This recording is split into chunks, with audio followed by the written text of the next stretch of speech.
Hello everyone, আশা করছি তোমরা সকলে খুব ভালো আছো। আমরাও খুব ভালো আছি। নতুন একটা ব্লগে তোমাদের জানাই অনেক স্বাগত।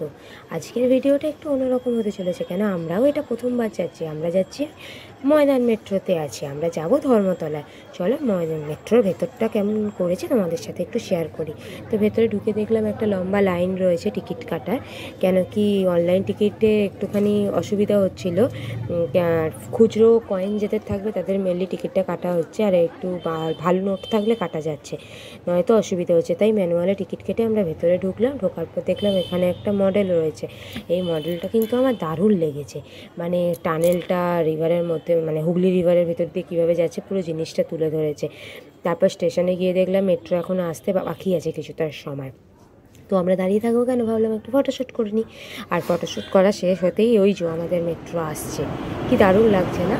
প্রথমবার উঠবো, এক্সপিরিয়েন্সটা মানে আমার ভাবতেই কেমন লাগে। ছোটোবেলা থেকে যেটা আশা করেছিলাম যে উঠবো, আজকে সেটা সফল হচ্ছে সকলের জন্য। তো চলো আমি যাবো না, এদিকে চলো এগিয়ে চলো। এই তো এইখানে গেটটা খুলবে, এই গেটটা খুলবে, এইটাতে এগিয়ে যাও। আগে নামবো, হ্যাঁ রাইট।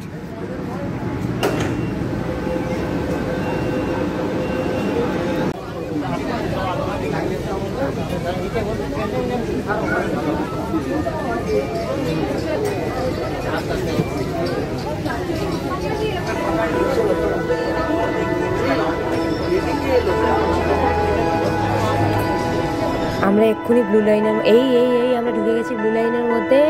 ও কি দারুণ লাগছে, কয়েক সেকেন্ডের জন্য মানে কি ভালো লাগছিল যে আমরা গঙ্গার তলা দিয়ে পাস করছি, মানে 30-35 সেকেন্ডের মধ্যে জাস্ট আমরা পাস করে গেলাম। ওয়াও, দারুণ দারুণ।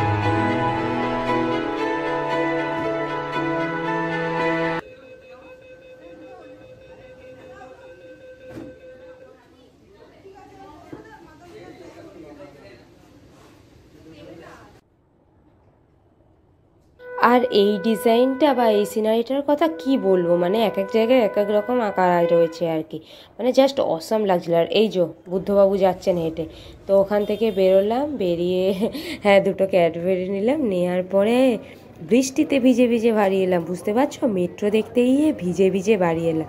তো ভিডিওটা যদি ভালো লাগে ফলো করতে চ্যানেলটাকে ভুলো না কিন্তু। টাটা।